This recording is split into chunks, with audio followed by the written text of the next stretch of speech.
네, 또 이 저녁에 또 말씀을 사모하셔서 오신 여러분들 가운데 하나님의 크신 은혜가 있기를 간절히 소원합니다. 네, 여러분들과 함께 오늘 성경적 관점에서 본 동성애라는 주제를 가지고요, 하나님 말씀을 좀 나누길 원하는데요. 이 주제는요, 쉬운 주제는 아닙니다. 굉장히 어려운 주제이고 민감하고 복잡하고, 그리고 사회학적으로나 교육학적으로나 과학학적으로나 굉장히 다방면을 통하여서 접근해야 되기 때문에 쉬운 주제가 아니다라고 생각하게 됩니다. 하지만 적어도 이 문제를 우리가 성경적 관점 속에서 어떻게 바라봐야 하는가, 그것에 대해서 성경이 말하고 있기 때문에 이것을 우리가 함께 다루길 소원합니다. 이 동성애라는 주제가요, 가장 뜨거웠던 때가 언제였는가, 제가 돌이켜보니까 제가 목사고시를 볼 때가 아니었는가 생각해 보게 됩니다. 제가 목사고시를 2016년에 봤습니다. 그때 목사고시를 보게 됐는데, 그때 당시에 논문을 제출해야 됐습니다. 제가 장로교 목사이기 때문에 논문을 제출해야 됐는데, 그때 논문의 주제가 무엇이었냐면 동성애에 대해서 어떻게 생각하는가라는 그런 주제였다라는 것입니다. 왜냐하면 여러분들도 잘 기억하시겠지만 2015년도에 어떤 일들이 일어나게 되었습니까? 오바마 대통령 재임 시절에 6월에 어떤 일이 일어났냐면 미국에서 동성결혼 합법화가 대법원에서 판결이 되었다라는 것입니다. 그래서 각 주가 어떻게 하게 되어졌냐면 이 동성결혼에 대해서 금지할 수가 없다라는 판결을 이렇게 내리게 되었다라는 것입니다. 그 이후로 어떻게 되었습니까? 동성결혼뿐만이 아니라는 것입니다. 동성결혼뿐만 아니라 동성애에 대해서 그런 함부로 말할 수 없게 됐다라는 것입니다. 교회 안에서나, 그리고 학교 안에서나, 그리고 공동체가 모여 있는 곳에서 그렇게 함부로 말할 수 없게 되었다라는 것입니다. 또한 교회 내에서는 어떻게 되어졌냐면 이제 게이가, 그리고 레즈비언이 이제 목사로 심호하게 되어지면서 그런 일들이 점차 불거져서 이렇게 일어난 것을 우리가 볼 수가 있습니다. 제가 아직도 기억하고 있는 것이 있습니다. 생생하게 기억하고 있는 것은 제가 샌프란시스코 있을 때였는데, 거기에서 사역하고 있을 때 동성혼 대법관에서 이제 판결이 나자마자 PCUSA라는 교회에서는요, 그간 볼 수 없었던 플래그가 걸렸는데 무지개 깃발이 걸렸다라는 것입니다. 보시면 아시겠지만 all are welcome, 모두 환영한다라는 것입니다. 그럼 모두 환영하여 그런 게이나 레즈비언이나 성 정체성을 가지고 있는 모두가 다 환영한다라는 그런 플래그를 이제 걸었던 것이 제가 눈에 아직도 생생하게 기억하고 있습니다. 제가 잘 보이진 않는데 보니까 2014년에 PCUSA는 이제 동성결혼에서 합법화로서 교단에서 판결을 내었다라는 것입니다. 굉장히 숫자가 보시면 판결의 숫자가 어떻게 되었냐면요, 여기에 71대 29%로 굉장히 큰 숫자로 판결이 나게 되어진 것을 보게 됩니다. 그래서 PCUS는 이때부터 어떻습니까? 게이나 레즈비언 그분들이 이제 목사로서 심호하고 이제 말씀을 전하게 되어지는 그런 일들이 이제 벌어지게 되었다는 것입니다. 그뿐만이 아니시죠? UMC, United Methodist Church, 미국 감리교단입니다. 미국 감리교단은요, 5월에 동성결혼에 대해서 교단에서 합법화였습니다. 그래서 이제는 어떻게 합니까? United Methodist Church will allow LGBTQ clergy after 40 years ban.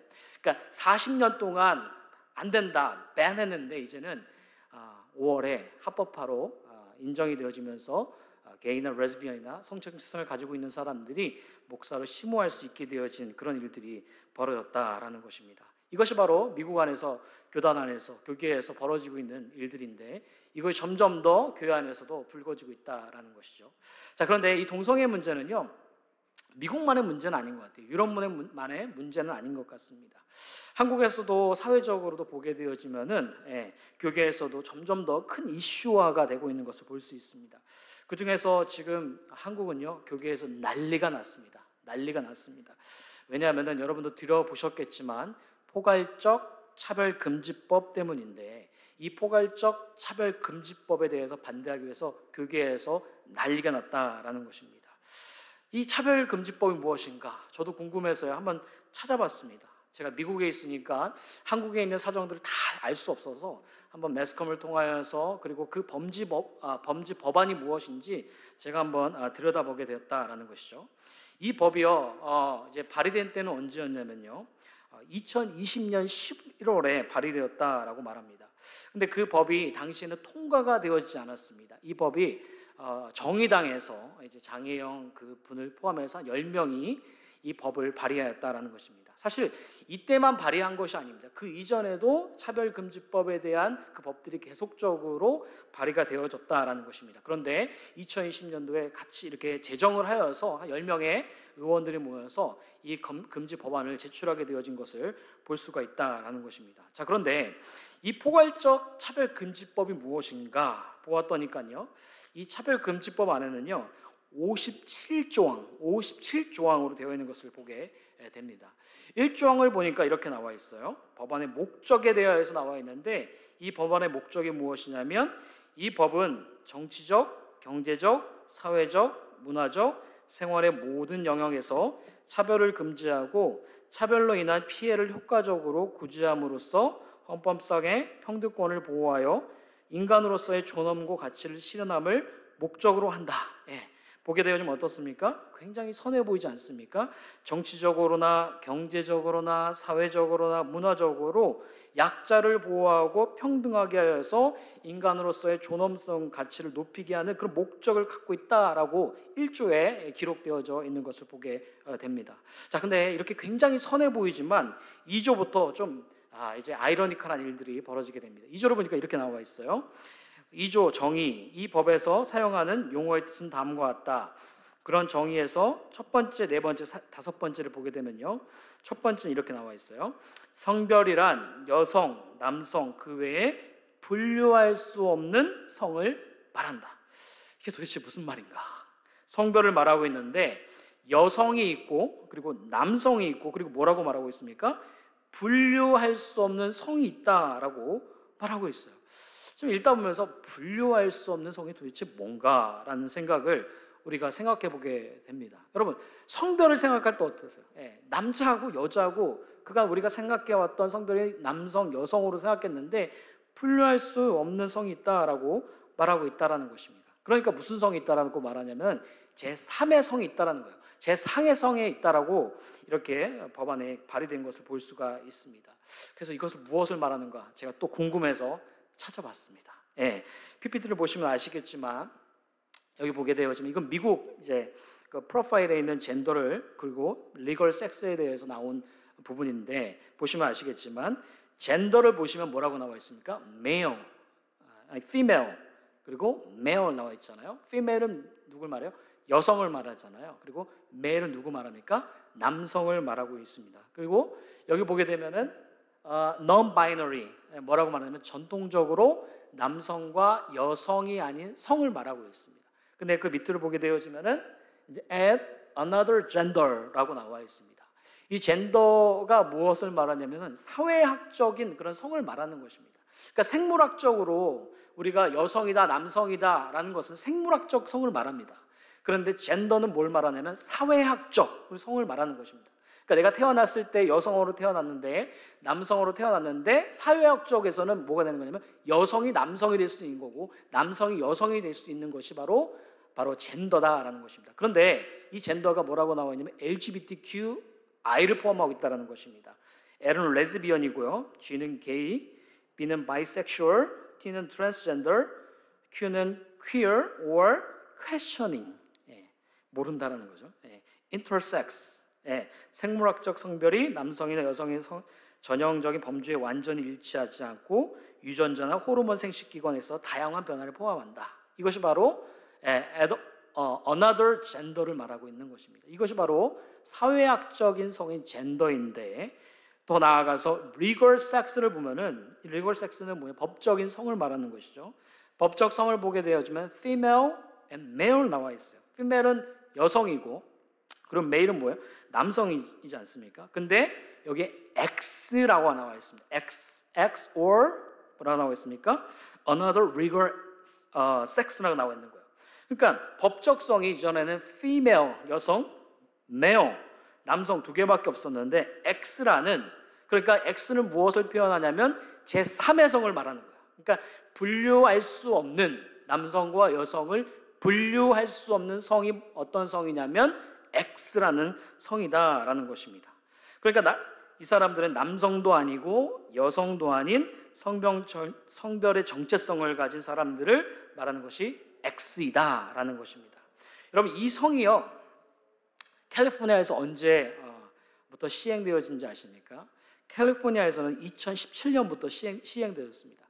그러니까 신분증을 가지고 있는 사람들이 그 신분증 안에 나는 메일, 나는 피메일이라고 표기하고 싶지 않습니다 하면은 X라고 표기하는 것입니다. 그리고 이 법안이 이제 뉴욕에서는 2021년부터 시행되어졌고, 그리고 캐나다에서는 2017년부터 여권에 X라는 성을 표기하고 있다라는 것입니다. 그러니까 분류할 수 없는 성을 무엇을 말하는 것이냐, 바로 제3의 성, 제4의 성인 X의 성, 남성도 아니고 여성도 아닌 그런 분류할 수 없는 성이 바로 X이다라는 것입니다. 그것을 지금 차별금지법 안에서 뭐 해달라는 것입니까? 포함해달라는 거예요. 이것을 통과해달라는 것입니다. 그런데 이어서 네 번째 조항을 보니까 이렇게 나와 있어요. 성적 지향이란 이성애, 동성애, 양성애 등 감정적, 호의적, 성적으로 깊이 이끌릴 수 있고 친밀하고 성적인 관계를 맺거나 맺지 않을 수 있는 개인의 가능성을 말한다 라고 말하고 있습니다. 성적 지향에 대해서 말하고 있는데, 성적 지향에는 뭐냐면 이성애, 동성애, 양성애. 양성애는 남성도 좋고 여성도 좋고 남성이 될 수도 있고 여성이 될 수도 있는 사람을 말하는 것입니다. 그러니까 그런 사람들이 감정적, 호의적, 성적으로 깊이 이끌릴 수 있고 친밀한 성적인 관계를 맺거나 맺지 않을 수 있는 개인의 가능성을 말하는데, 그러니까 결국에는 무엇이냐면 동성애자들, 그런 그들을 인정해주고 법적으로 통과해달라고 말하고 있다라는 것입니다. 이어서 다섯 번째 이제 PPT 5번째 조항을 보니까 이렇게 말합니다. 성별 정체성이란 자신의 성별에 관한 인식 혹은 표현을 말하며 자신이 인지하는 성과 타인이 인지하는 성이 일치하거나 불일치하는 상황을 포함한다. 도대체 무슨 말인가? 성별의 정체성에 대해서 말하고 있는데, 만약에 여러분 여성을 보면 여성이 아닐 수 있다는 것입니다. 그러니까 남성을 보면 남성이 아닐 수 있다는 것입니다. 여성이 남성이 될 수도 있고 남성이 여성이 될 수 있는, 일치할 수도 있고 불일치할 수도 있는 상황 가운데 있는 그 모든 것들을 법적으로 통과해달라고 말하고 있다는 것입니다. 여러분, 그러니까 이 차별금지법이 무엇을 말하고 있는 것입니까? 다름 아니라 동성애자들, 양성애자들이 가지고 있는 모든 성적 취향을 어떻게 해요? 인정해달라는 거예요. 한국 사회에서 인정해달라는 거예요. 그것이 바로 차별금지법 제1조를 넘어서 2조 가운데, 조항 가운데 명백하게 기록되어져 있다라는 것입니다. 여러분 들으시면서 어떠십니까? 이 법이 대수인가? 그냥 인정해주면 되는 거 아니야? 깊이 생각할 필요가 있어? 이렇게 깊게 생각하지 않은 분들은 요즘 사회 트렌드 아니겠어? 다른 다 그렇게 살아가고 있잖아. 인정해주면 되지 않겠어? 라고 생각할 수가 있겠지만, 이거 굉장히 중요한 문제이다는 것입니다. 이 굉장히 중요한 문제인데, 왜냐하면 이것이 인정되지 않을 때, 만약에 법안 가운데 통과가 되어지고 사람이 모욕을 당하고 굴욕감을 통하여서 인정이 되어지지 않을 때 어떻게 되어지냐면 차별금지법에 걸린다라는 것입니다. 그래서 이 법을 통하여서 어느 누구도 성적인 그런 정체성을 차별할 수 없다라는 법이 바로 포괄금지법, 차별금지법이다라는 것입니다. 여러분, 만약에 이 법이 통과되어지고 나는 게이라고 인정하기 싫어, 레즈비언이라고 인정하기 싫어, 그거에 대해서 나는 그렇게 말할 수 있어. 그런데 상대방이 모욕감과 굴욕감을 당하면 어떻게 될까요? 법적 책임을 묻게 됩니다. 여기 PPT를 보니까요, 이렇게 나와 있어요. 3천만 원 이하의 벌금과 소송을 받을 수 있다라고 말하고 있습니다. 만약에 모욕감과 굴욕감을 느끼게 된다면 그 느낀 양성애자나 동성애자는 법적으로 소송할 수가 있게 되어지고, 그 소송 가운데 휘말리게 되어지고, 그리고 범칙금, 벌금까지 내어지게 된다라는 것입니다. 그러니까 여러분, 한국 교계사회에서 어떻습니까? 난리가 날 일이라는 것이죠. 만약에 이 법이 통과가 되어지면은 이제 기독교 사회 안에서는 게이나 레즈비언이나 양성애의 목사님들이 되겠습니다 하신 분들을 받아줘야 됩니다. 받지 않으면 어떻게 되는지 아십니까? 소송에 걸려서 형법까지도 그렇게 휘말릴 수 있게 되어지기 때문이다라는 것입니다. 뿐만 아니라 동성애는 죄입니다. 목사님도 이렇게 말하게 될 수 있을까요? 말하지 못한다라는 것입니다. 말할 수가 없다라는 것입니다. 왜냐하면 모욕감과 불쾌감을 느꼈기 때문에 소송하게 되어지기 때문이다라는 것입니다. 그러니까 동성애는 죄입니다. 동성애 잘못되었습니다. 말하면은 모욕감과 불쾌감을 느꼈다라면서 소송하게 되어지면서 결국에는 우리가 지키고 있는 이 성경적 가치를 우리가 끝까지 붙잡을 수 있겠습니까? 붙잡지 못한다는 것입니다. 성경대로 살자, 성경대로 살아야 됩니다. 하나님의 말씀대로 살아야 되지 않겠습니까? 라고 하는 그 기본적인 그 진리가 담겨있는 그 하나님의 말씀을 따라갈 수가 있겠습니까? 따라가지 못한다라는 것입니다. 여러분, 이전에 이분은 아신지 모르겠지만 대법관이셨던 지금은 국가인권회 위원장이신 안창호 위원장께서 이 법에 대해서 뭐라고 말씀하시는가 이렇게 말했습니다.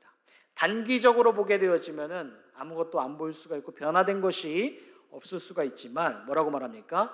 굉장히 장기적으로 보면은 기독교를 고사시킬 수 있는 악법이다라는 것입니다. 왜요? 역차별을 당하게 되어지고 하나님의 그 성경의 그 가치를 진리를 따라갈 수 없게 되어지고 그리스도인이고 그리스도인이라 말하지 못하게 되어지는 그 악법 가운데 머물게 되어지기 때문이다라는 것입니다. 제가 리서치를 계속 하다 보니까 27 한국교회 연합예배라는 그런 단체가 있고 그리고 유튜브에 영상을 올린 것을 제가 보게 되었습니다. 제가 영상을 틀어드리면 좋겠지만 시간이 이렇게 함축적인 관계로 영상을 틀어주지 못하고 제가 읽어드리게 되어지면은 여기에 나와 계신 분은 누구냐면요, 캐나다 대학교 총장이세요. 캐나다 대학교 총장이세요. 크리스천 대학교 총장인데 이분이 한국교회를 향하여서 캐나다가 겪었던 일들에 대해서 말하는 것을 보게 됩니다. 제가 몇 컷을 좀 제가 잘라서 제가 보여드리는데 뭐라고 말하냐면 이렇게 말합니다. 안타깝게도 정치인들은 LGBT 활동가에게 굴복했고 악법이 통과되었다라고 말합니다. 그리고 이어서 아이들에게 심각한 우울증을 초래하고 주요 사망 원인의 자살이 되었다라고 말하고 있습니다. 그러면서 뭐라고 말하냐면 한국을 향해서 지금 말씀하시는 거예요. 캐나다를 향해서 말하는 게 아니라 이분이 한국을 향해서 말하는데 한국의 아이들을 보호하고 그들의 미래를 해치는 이 악법을 막기 위해서 할 수 있는 일을 모든 것을 하십시오. 누가 말하고 있는 거예요? 지금 이미도 포괄적 차별금지법, 동성결혼 합법화가 인정되어진 나라 가운데 살고 있는 캐나다 크리스천 대학교의 총장님이신 이분이 어디를 향하여서? 한국교회를 위해서, 한국인들을 향하여서 이 포괄적 차별금지법을 할 수 있는 대로 다 막아라, 막으세요, 막으십시오라고 굉장히 애원하며 해탈하고 있는 것을 우리가 바라보게 됩니다. 왜냐하면 이 차별금지법은 법적 프레임이 동성애를 인정하는 구조로 넘어서 동성결혼에 합법화하는 그런 단초가 되어지기 때문에 이 법이 통과되어지게 될 때는 분명히 동성결혼까지도 합법화되어지는 그런 어마어마한 일들이 벌어지기 때문에 막으십시오. 할 수 있는 일들을 다하여서 막으십시오라고 애원하고 있다라는 것입니다. 그래서 사례를 보게 되어지면 이렇습니다. 대만을 보게 되어지면요, 2007년에요 성차별금지법이 이 법이 제정이 되었습니다. 그런데요 2019년 5월에 어떻게 되었는지 아십니까? 동성결혼이 합법화되어진 일들이 벌어졌습니다. 영국을 보니까요, 영국은 2010년도에 평등법, 차별금지법이 똑같습니다. Equality Act라는 것을 제정하였습니다. 그런데 2013년은요 동성결혼을 합법화하게 되었다는 것입니다. 미국을 보게 되어지면요 이미도 각 주마다 성적 취향 및 정체성 차별금지법을 도입하였다는 것이죠. 그리고 2015년에 연방대법원에서 동성결혼을 합법화하는 이런 일들이 벌어졌다라는 것입니다. 그러니까 말하는 것은 무엇입니까? 이 차별금지법이 우리가 겉으로 볼 때에 그래 평등한 거 아니야? 평등한 사회 가운데 누구나 살아야 되는 거 아니겠어? 라고 말할 수가 있겠지만 그러나 이것은 단초가 되어졌고 이 단초로 말미암아 동성결혼까지도 합법화되어지고 결국에는 우리가 따라가고 있는 이 성경적 가치에 대해서 인정하지 못하는 그 시대를 맞게 되어지기 때문에 우리는 이전의 사례와 다른 나라들의 사례를 바라보면서 이 차별금지법을 통과되지 않기 위해서 10월 27일에 수많은 교계의 목사님들이 그리고 교회들이 모여서 광화문 광장에 모여서 기도하며 예배하기 위해서 모였다라는 것입니다. 그래서 여러분 이 포스터를 보신지 모르겠습니다. 이 포스터가 어떤 포스터냐면요, 10월 27일 날 광화문에서 모여서 함께 예배하고 기도하기 위해서 모인다라는 것입니다. 10월 27일은 어떤 날이냐면요, 다른 때가 아니라 종교개혁주일입니다. 종교개혁주일에 모여서 함께 수많은 교회가 예배하고 기도하기 위해서 모인다라는 것입니다. 제가 깜짝 놀란 게 있습니다. 그것은 무엇이냐면요, 여기에 참여하는 교회가 대단합니다. 한국에는요, 교단이 굉장히 좀 많이 있습니다. 굵직굵직한 교단, 합동, 통합, 침례교, 순복음, 성결교, 모든 교단의 목사님들이 다 모였습니다. 그래서 몇 명을 프로젝트하고 있냐면 200만 명을 프로젝트하고 있습니다.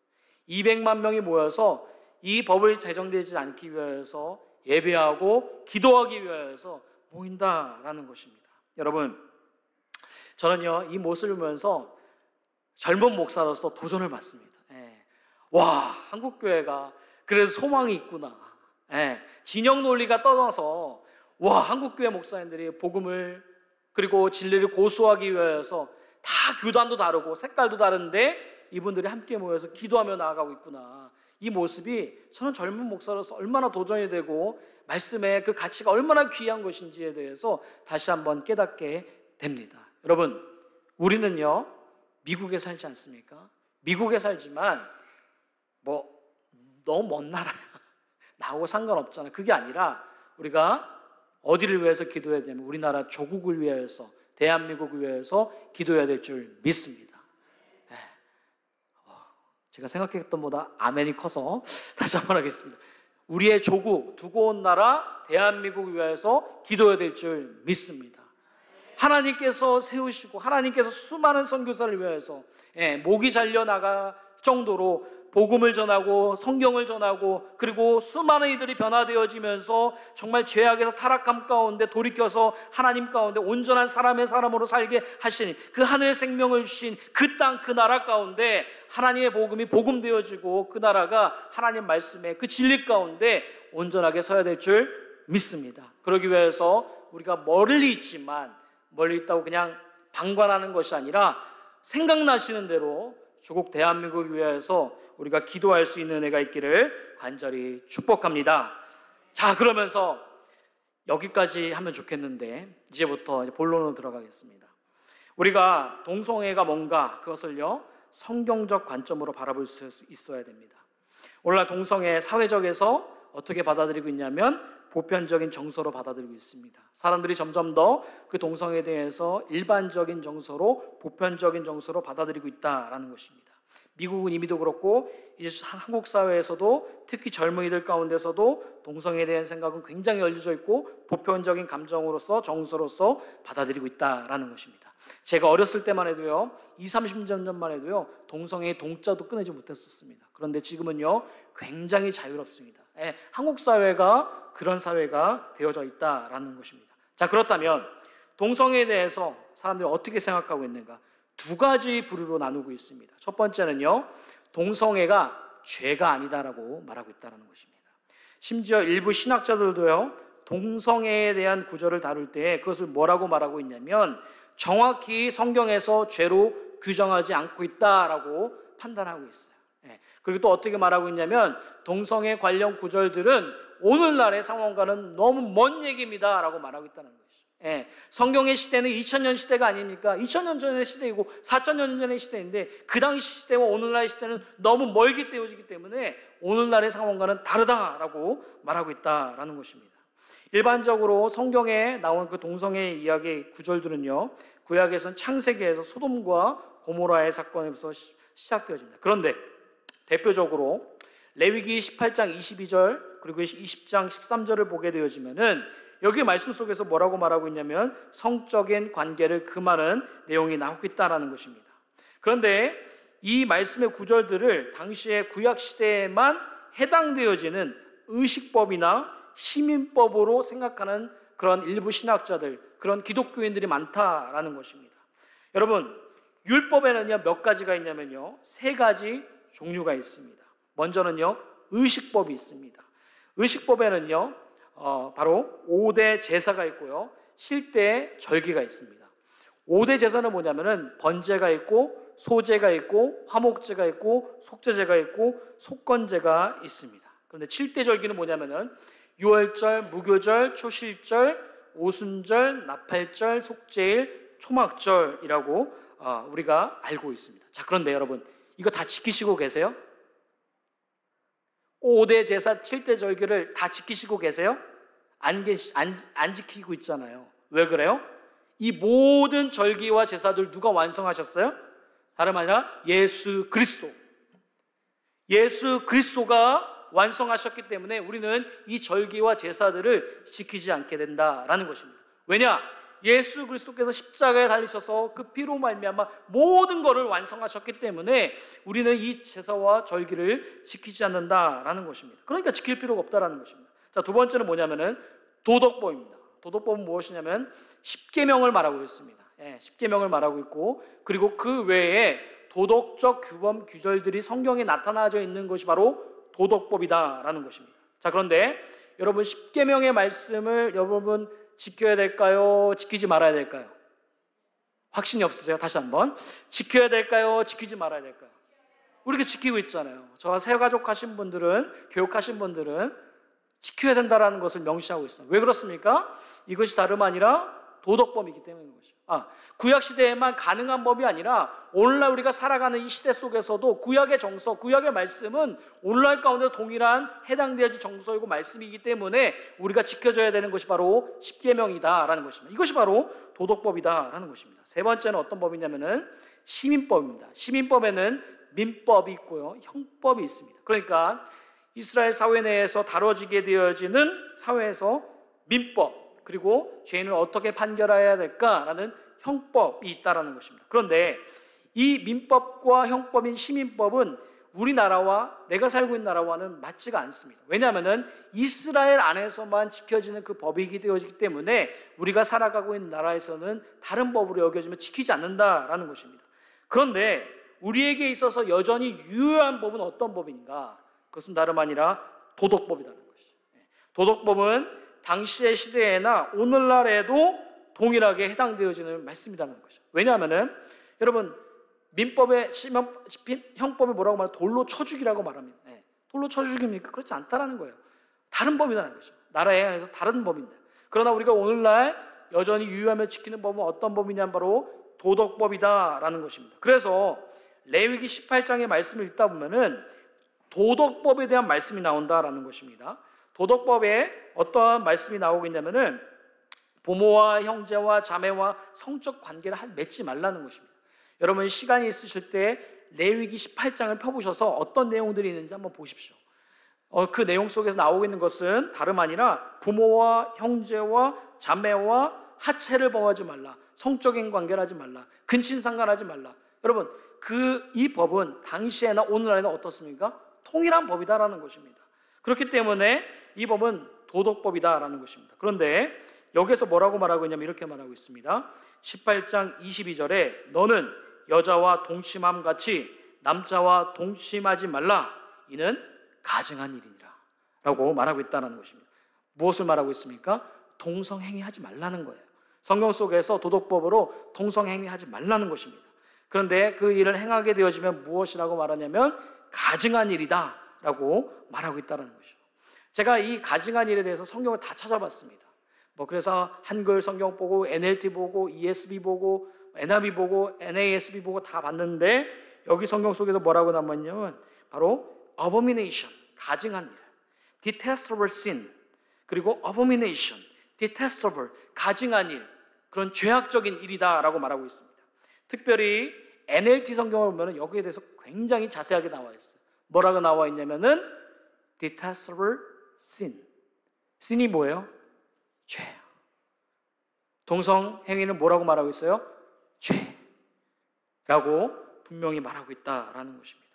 이렇게 동성 행위적 행위는요, 죄다라고 말하고 있는데 이 레위기 18장에서 말하는 법은요, 어떤 법이에요?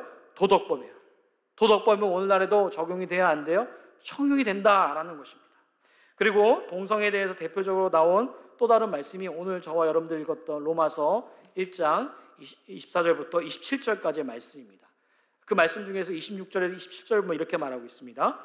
이 때문에 하나님께서 그들을 부끄러운 욕심에 내버려 두셨으니 곧 그들의 여자들도 순리대로 쓸 것을 바꾸어 영리로 쓰며. 26절을 보면 뭐라고 했어요? 여자들도 순리로 쓸 것을 영리로 썼다라는 거예요. 그러니까 여자가 여자의 기능대로 살아가는 것이 아니라 여자의 기능을 저버리고 바꾸어서 남자의 기능으로 그런 모습을 말하고 있다는 것이죠. 27절도 이렇게 말하고 있습니다. 그와 같이 남자들도 순리대로 여자 쓰기를 버리고 서로 향하여 음욕이 부릴 듯하며 남자가 남자와 더불어 부끄러운 일을 행하여 상당한 보응을 그들 자신이 받았느니라. 뭐라고 말하고 있습니까? 남자와 더불어 부끄러운 일, 동성애적인 행위라는 것에 대한 보응, 죄악이다, 행위이다 라고 분명히 말하고 있다라는 것입니다. 한 군데 더 있습니다. 고린도서 6장 9절을 보면 이렇게 말하고 있습니다. 불의한 자가 하나님의 나라를 유업으로 받지 못할 줄을 알지 못하느냐. 탐색하는 자나 남색하는 자이다 라고 말했어요. 여러분, 탐색이나 남색이 뭐예요? 영어 성경을 보니까 이렇게 말하고 있죠. Homosexual partners nor dominant homosexual partners. 동성행위를 말하고 있는 것입니다. 그 행위를 하는 자는 뭐라고 말하고 있습니까? 불의한 자이다, 죄악된 자이다 라고 말하고 있다라는 것입니다. 이렇게 성경 속에서 뭐라고 말하고 있습니까? 동성애에 대해서 죄다, 죄가 아니다. 죄악에 대해서 분명하게 기록되어져 있다라는 것입니다. 자, 그런데 왜 신학자들은, 기독교인들은 다른 해석들을 가지고 올까? 그중 가장 큰 이유는 다름 아니라 자유적인 신학이 한국 교회 가운데 들어갔기 때문이다라는 것입니다. 1900년도에 어떤 신학이 등장했냐면은 자유적인 신학, liberal theology, 자유적인 신학이 등장한 것을 보게 됩니다. 자유적인 신학은 다른 것이 아닙니다. 무엇이냐면은 성경에 오류가 있다라는 것입니다. 여러분, 카툰을 보시면 아시겠지만 왼쪽에 있는 사람 뭐라고 말하고 있습니까? We have the answers. 근데 옆에 있는 사람 뭐라고 말하고 있습니까? But we have the questions. 자유적인 신학은 바로 이런 것입니다. 우리가 보수적인 신학은 하나님의 말씀에, 여기 말씀 속에는 답이 있어, 답이야 라고 말하지만, 자유적인 신학을 가지고 있는 사람들은 답이 아니야, 우리가 질문해야 돼, 왜냐하면 여기 오류가 있기 때문에 그래 라고 말하고 있다는 것입니다.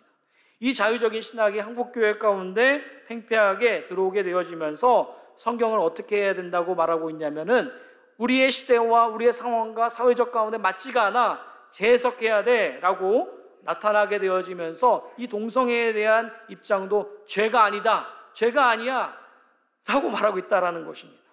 여러분, 책 중에서 옆에 보면 뭐라고 말하고 있습니까? Jesus is female. 예수님이 뭐라고 말해요? 예수님이 여성이에요. 이런 책들도 나오고 있는 거예요. 그리고 심지어 프린스턴 대학교에 신학교가 있는데 거기는 예수님이 여성이다라는 그런 논문의 주제들도, 그리고 강의에서 많이 다루고 있다라는 것을 보게 됩니다. 여러분, 왜 그렇습니까? 다른 것이 아니다라는 것이죠. 성경을 있는 그대로 이것을 말씀을 해석하고 적용하며 나가는 것이 아니라 자신의 입맛대로 재해석하면서 자의적으로 해석하게 되어지면서, 그래, 오류가 있어, 잘못된 거야, 우리 상황 가운데 맞지 않는 거야 하면서 점점 더 동성애에 대한 생각도 변질되었다는 것입니다. 여러분, 변질이 무엇입니까? 변질은요, 한 번에 와닿지가 않습니다. 한 번에 와는 게 변질이 아닙니다. 녹쓰는 거 아십니까? 러스팅 되는 거는요, 조금씩 되어지면서 한 번에 녹슬어 버리는 것이지, 한 번에 녹슬어 버리는 게 아닙니다. 조금씩 녹쓰는 것이 바로 변질이다라는 것입니다. 이렇게 성경을 변질되어 바라보고 해석하게 되어지기 때문에 오늘날의 교회 안에서도 동성애는 죄가 아니다라고 말하는 사람들이 생겨나고 있다라는 것입니다. 그런데 여러분, 동성애는 죄는 죄인 거예요. 죄가 아니다라고 말할 수 없는 거예요. 죄는 죄인 거예요. 뭐 개를 가지고 고양이라고 말하고 고양이를 개라고 말할 수가 있겠습니까? 그렇지 않아요. 개는 개이고 고양이는 고양이입니다. 그렇기 때문에 우리에게 있어서 성경적으로 이 말씀을 고수하고 따라가는 자들이라면은 성경에는 죄다라는 분명한 입장을 저와 여러분들이 가질 수 있어야 될 줄 믿습니다. 두 번째가 무엇이냐면요, 동성애와 동성 간 성행위는 다르다라는 것입니다. 동성행위는 이성애든 동성애든 할 수 있다라고 말하고 있습니다. 그런데 동성애는 성적 지향성이다라고 말하는 것입니다. 그러니까 성적 지향성은 잘못된 게 아니다라고 말하고 있습니다.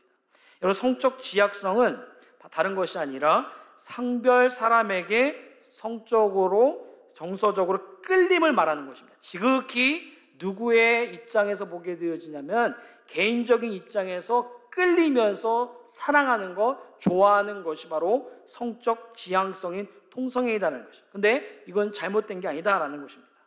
이런 사고방식이 무엇인가?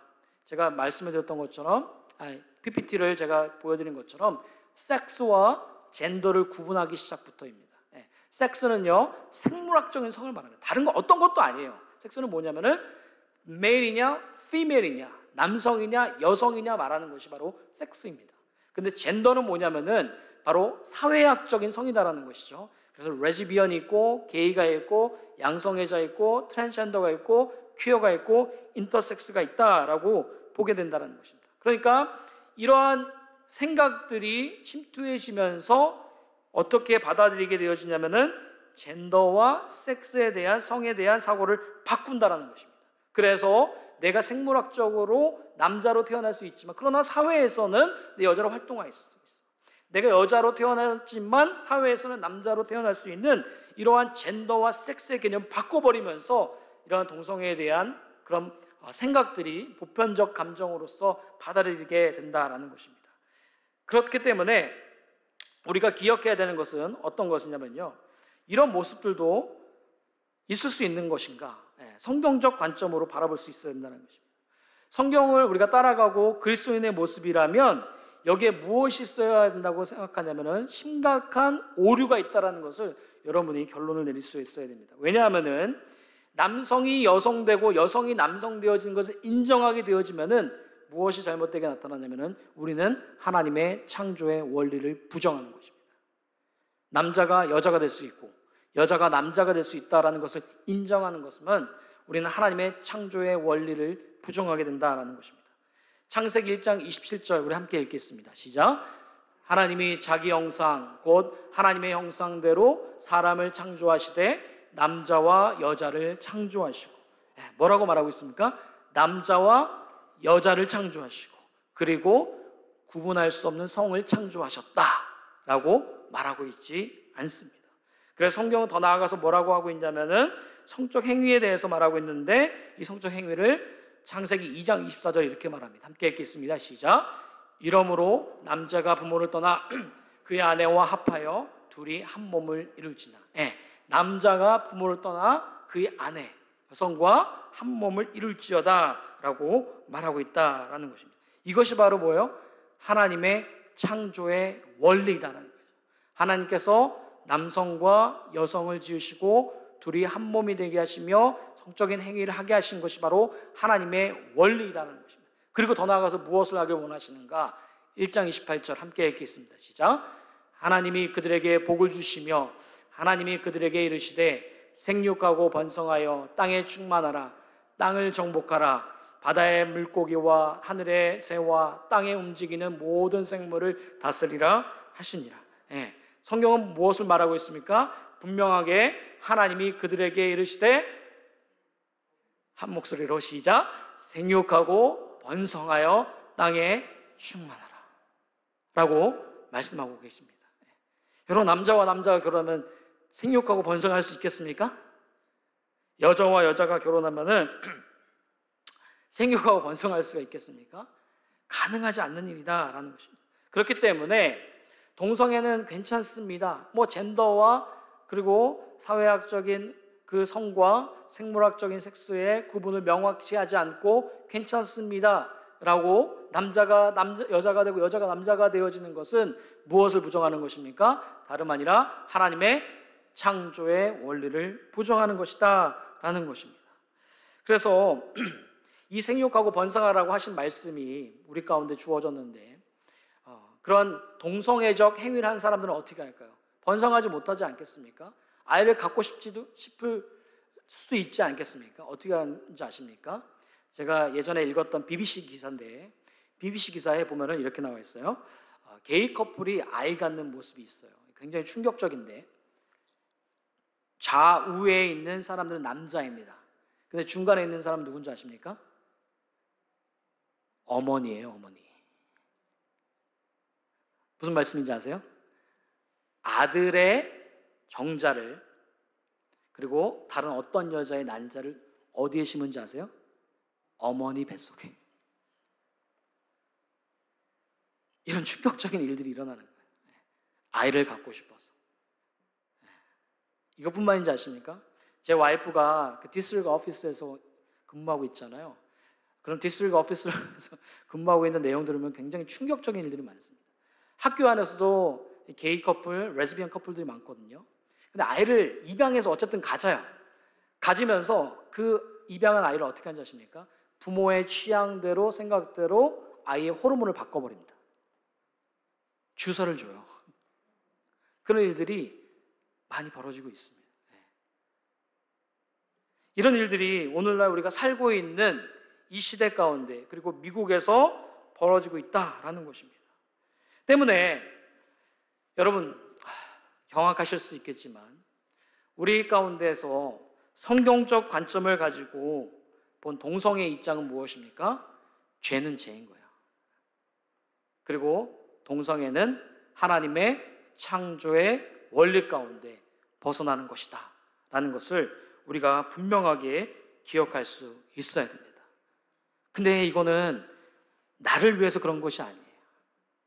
여러분에게도 자녀가 있지 않겠습니까? 자녀가 있으시잖아요. 저도 자녀가 있어요. 3명이 있는데 어제 저녁 먹다가 큰아이와 좀 대화를 할 기회가 있었습니다. 근데 갑자기 큰아이가 이러는 거예요. 아빠, 우리 반에서 웰튼이라는 친구가 있는데 I am gay 하고 다니는 거야. 제 아들 몇 살인지 아십니까? 10살이에요. 4학년이에요, 4학년. 근데 그 학교 안에서 I am gay 이러고 다녀. 왜 그런지 모르겠어 이러는 거예요. 여러분 이런 시대인 거예요. 공립학교에서 그 아이가 진짜 게이인지 아닌지 모르겠습니다. 그런데 그 아이가 어디서 들었든 보았든 아니면 부모를 통하여서 접하였든 그러나 쉽게 나는 게이야 라고 말하는 거예요. 근데 여러분 이런 일들, 이런 단어들이 일상적인 학교에서 계속적으로 벌어지면 어떻게 되는지 아십니까? 그 학교에 다니는 아이들은요 그 게이라는 단어가 굉장히 익숙하게 들리는 거예요. 잘못된 게 아니네.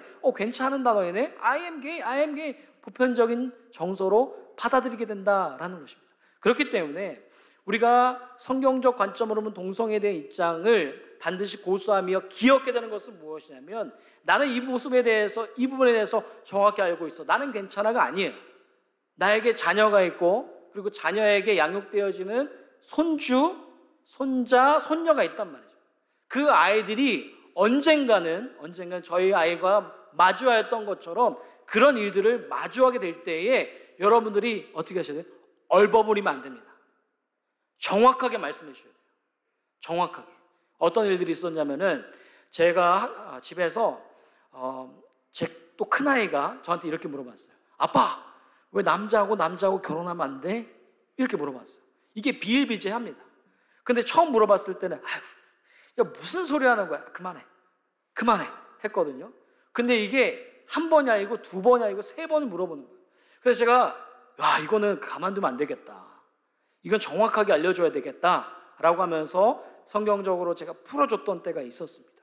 그런데 이것을 여러분들이 그리고 자녀에게 손자, 손녀에게 제대로 대답해 주지 못하게 되어지면은 제3자의 의견을 듣게 되어지면서 괜찮은 거구나. 그래, 좋아.